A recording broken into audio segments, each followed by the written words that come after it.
Apa akan berlaku jika Malayan Union kekal hingga hari ini? Pada tahun 1946, setelah Jepun menyerah kalah dalam Perang Dunia Kedua, British telah menubuhkan satu pemerintahan baru di Tanah Melayu, dikenali sebagai Malayan Union.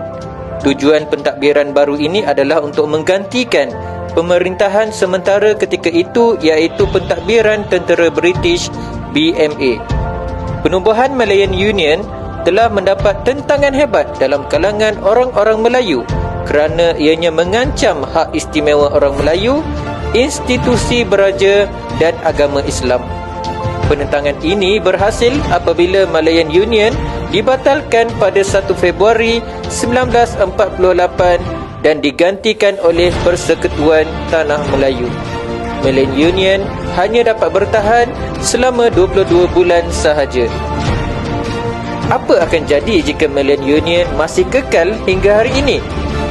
Pertama, Malayan Union akan merdeka sebagai negara republik dan konsep raja berperlembagaan tidak akan dipakai sama seperti di Indonesia. Yang kedua, Islam tidak akan diangkat sebagai agama persekutuan dan bahasa Melayu tidak akan dijadikan sebagai bahasa utama.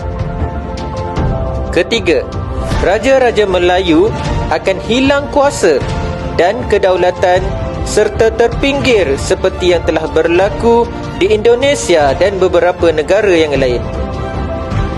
Keberanian dan semangat bersatu padu nenek moyang kita dahulu dalam melawan penjajah haruslah dicontohi oleh semua anak bangsa hari ini.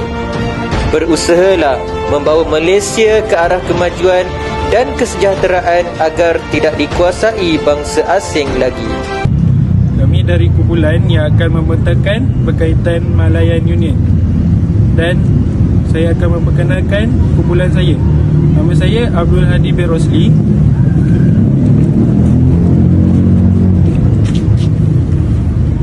Saya Nofaris Iqbal bin Nur Fadli.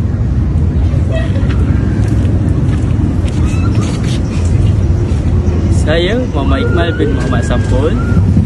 Dan saya Muhammad Syahmi Aiman bin Muhammad Zaki. Pengenalan. Selamat datang ke video kami. Hari ini kami akan membincangkan satu era yang penting dalam sejarah Malaysia, iaitu era Malayan Union.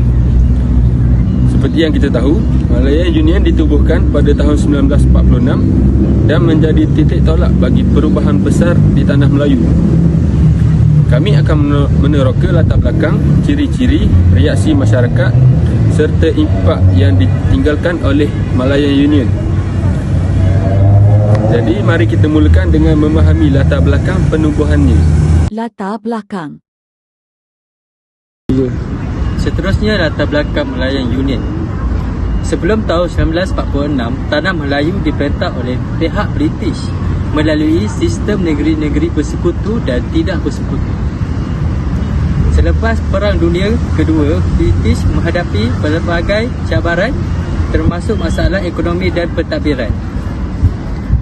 Mereka merasakan perlunya satu penyelesaian untuk menyatukan semua negeri di bawah satu pentadbiran. Dan itulah yang membawa kepada penubuhan Malayan Union.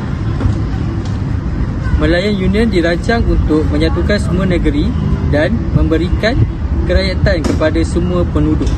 Ciri-ciri Malayan Union. Okey, untuk seterusnya kita akan pergi kepada ciri-ciri Malayan Union. Antara ciri utama Malayan Union adalah pengenalan kerakyatan berdasarkan jus soli, di mana semua penduduk layak menjadi warga negara. Namun, ini menjadi isu besar bagi orang Melayu yang merasakan hak dan kedudukan mereka terancam. Selain itu, Malayan Union juga menghapuskan institusi raja di negeri-negeri Melayu yang merupakan satu lagi sumber ketidakpuasan. Pengenalan sistem ini mencetuskan pelbagai reaksi daripada pelbagai pihak, terutama sekali daripada pemimpin Melayu. Reaksi dan penentangan. Seterusnya, reaksi dan penentangan. Banyak organisasi termasuk UMNO segera menentang Malayan Union. Mereka mengadakan perhimpunan untuk menyatukan pendirian mereka. Perhimpunan besar yang diadakan pada tahun 1946 di Johor adalah contoh jelas penentangan rakyat. Datuk Ahmad Jaafar muncul sebagai salah satu pemimpin utama dalam usaha membela hak orang Melayu, menyuarakan ketidakpuasan mereka.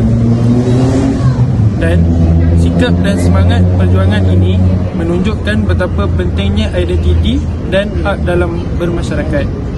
Krisis dan pembubaran. Bagi yang seterusnya, krisis dan pembubaran.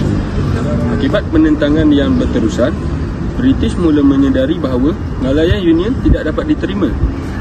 Pada tahun 1948, Malayan Union dibubarkan dan digantikan dengan Persekutuan Tanah Melayu yang memberikan lebih banyak kuasa kepada orang Melayu. Ini juga menandakan perubahan dalam pendekatan British terhadap pengurusan Tanah Melayu dengan memberi lebih perhatian kepada hak-hak orang Melayu. Pembubaran ini juga membuka jalan kepada proses kemerdekaan yang akan dihadapi oleh generasi akan datang. Impak dan warisan. Selain itu, impak dan warisan. Era Malayan Union meninggalkan kesan dan mendalam kepada masyarakat dan politik di Tanah Melayu. Ia mempercepatkan kesedaran nasionalisme dan menyatukan orang Melayu dalam perjuangan mereka. Perjuangan ini menjadi asas kepada pembentukan Persekutuan Tanah Melayu dan akhirnya kemerdekaan pada tahun 1957. Warisan Malayan Union juga terus mempengaruhi politik Malaysia sehingga ke hari ini, terutamanya dalam isu kerakyatan dan identiti. Kesimpulan. Akhir sekali, kesimpulannya, era Malayan Union adalah suatu fasa yang penting untuk membentuk arah tuju negara kita. Ia adalah cerminan perjuangan hak, identiti dan juga nasionalisme yang mendalam dalam masyarakat. Terima kasih kerana menonton. Kami harap anda mendapat pemahaman yang lebih baik tentang era ini.